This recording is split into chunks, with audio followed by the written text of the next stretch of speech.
Hola, ¿qué tal están? Bienvenidos. Mi nombre es José Manuel López García.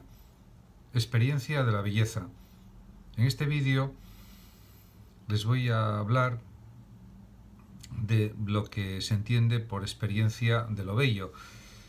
No cabe duda que existe una parte de la filosofía que se llama estética, o también podemos denominarla filosofía del arte, y que ha sido cultivada por numerosos filósofos, entre ellos, por ejemplo, Schelling, el gran filósofo idealista alemán, en su libro Filosofía del Arte, que es un curso que él impartió y en el que va analizando los fenómenos artísticos, las obras de arte, etc.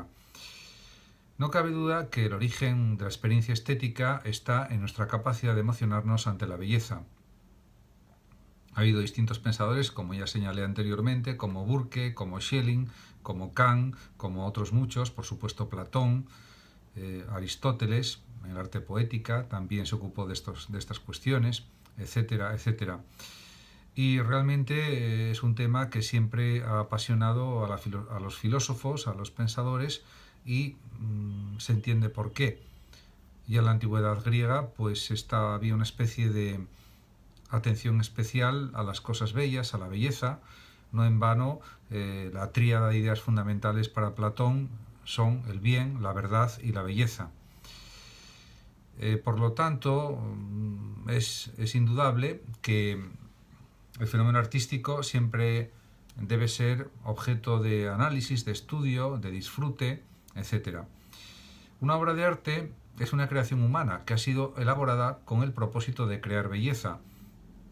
Y esto pues ya era algo así en la antigüedad griega, romana, en el ámbito griego y latino, y por supuesto también en la Edad Media y especialmente en el Renacimiento, con artistas de la talla, por ejemplo, de Miguel Ángel, Leonardo da Vinci, Rafael, Brunelleschi, etcétera, etcétera. Para un objetivista estético, los que afirman el objetivismo estético en filosofía del arte, el cuadro, por ejemplo, de Picasso, el Guernica, tiene algunas propiedades que lo caracterizan como una gran obra de arte. La composición, la estructura, la combinación de elementos, la técnica, la originalidad, la temática, que hacen de él pues, una obra extraordinaria. O podemos pensar también en las obras de Goya, en los cuadros de Goya, y pues indudablemente destaca su calidad artística, la calidad pictórica, por ejemplo, de Goya, de Velázquez, de Murillo y de otros muchos pintores, indudablemente. ¿Por qué? Pues porque tienen un mérito en la forma de dibujar, en la aplicación de los colores, en la elaboración de las figuras, de la temática, las tonalidades del color, etcétera, etcétera. Por lo tanto, ahí destaca la técnica, la temática, la originalidad, el virtuosismo, la elaboración de la obra de arte, etcétera. Y esto también se aplica, por supuesto, al ámbito de la escultura, de la arquitectura, la música, etcétera. Desde el punto de vista, por ejemplo, del subjetivismo estético, pues las cosas cambian, porque para el subjetivista estético una obra de arte no es bella ni fea en sí misma, sino que depende de los sentimientos que causa o que inspira o que suscita en los espectadores. Considero que el planteamiento más acertado, más coherente, es el del objetivismo estético, porque es indudable que una obra de arte, un cuadro, por ejemplo, de Velázquez, de Goya, de Rembrandt, de Van Gogh, de Delacroix y de otros muchos pintores, pues nos puede deleitar, nos puede gustar, nos puede asombrar, pero eso está en función de una calidad artística, de una calidad en la composición, en la estructura, de una técnica pictórica o escultórica, etcétera, etcétera. Y eso, por tanto, a mi juicio, es lo fundamental en cualquier obra de arte.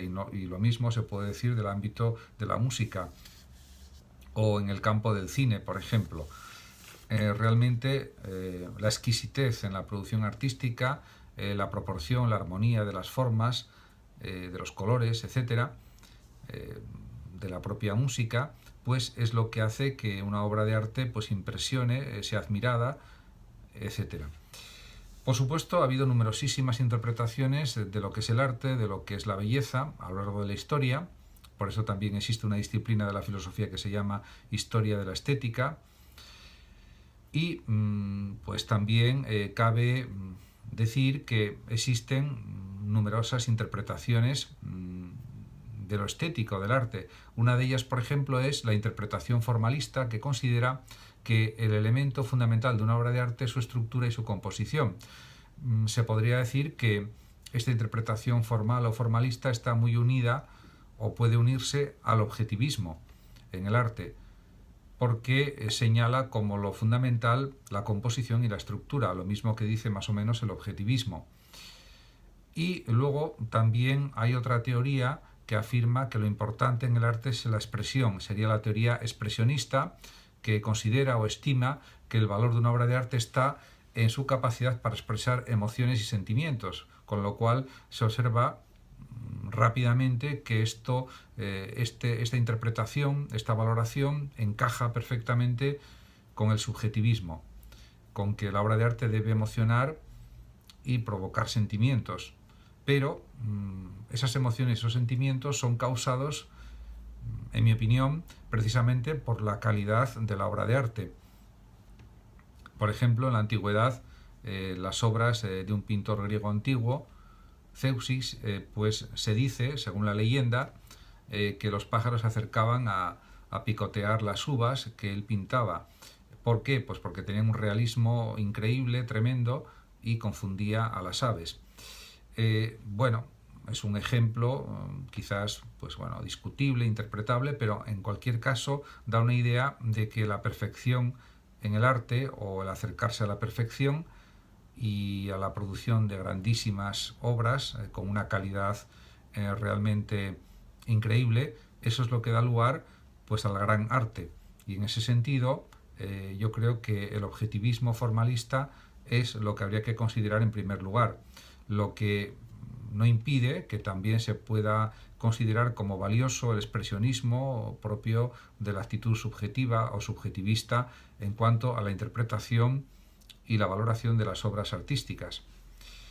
De acuerdo, por otra parte, con la visión o la interpretación simbolista del arte, o de la experiencia del arte, o de la experiencia de la belleza, se puede saber que el valor, o suponer que el valor de una obra artística está en su fuerza para sugerirnos distintas o diversas o varias interpretaciones de la realidad.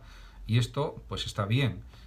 Aquí esta interpretación simbolista del arte o de la experiencia artística podría encuadrarse también más bien dentro del objetivismo, pero también con aspectos subjetivos, porque depende de interpretaciones de distintas personas, de distintos gustos artísticos o gustos sobre lo que se quiere observar o valorar en una obra de arte, etc.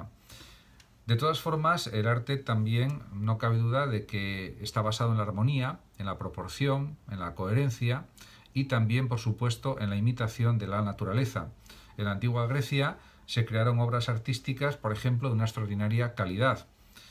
Y diríamos que el modelo de la obra de arte era buscar la perfección. Además, como se sabe, en el arte de la antigua Grecia se buscaba reflejar la armonía y la hermosura de la naturaleza, era uno de los fines principales.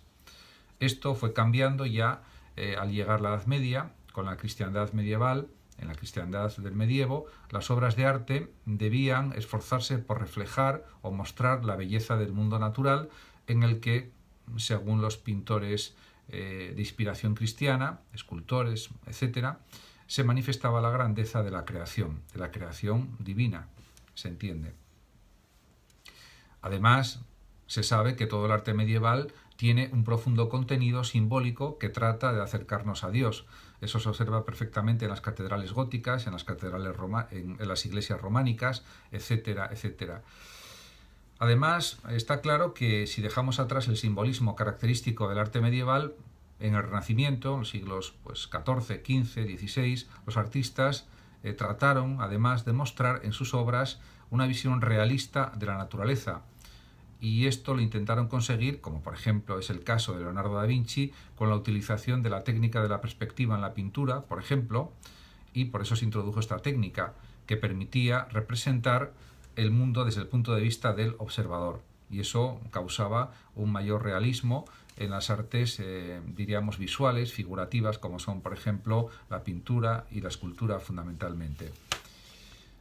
Por otra parte, no cabe duda que ya actualmente las artes visuales y la filosofía siguen estando relacionadas, interrelacionadas. Además, existe indudablemente una relación entre el arte y el pensamiento.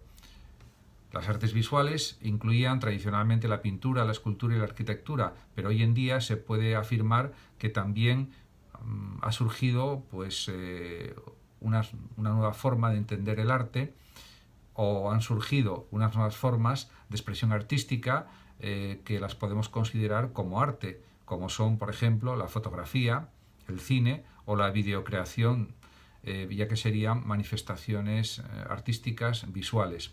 Por otra parte, la propia filosofía puede entenderse como una forma de arte también, aparte que es crítica de ideas, crítica de conceptos, análisis de significaciones, etcétera. También, y hay una filosofía de la ciencia, historia de la ciencia, filosofía de la psicología o filosofía de la biología, etcétera, etcétera, y tiene una función crítica, indudablemente. La filosofía también es una actividad artística.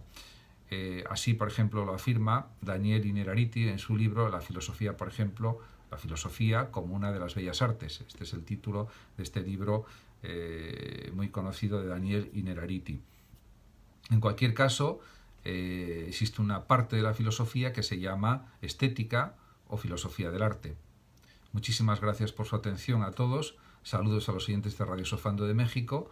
Y decir, por último, que si lo deseas puedes compartir este vídeo, darle a me gusta o suscribirte a mi canal. Hasta siempre.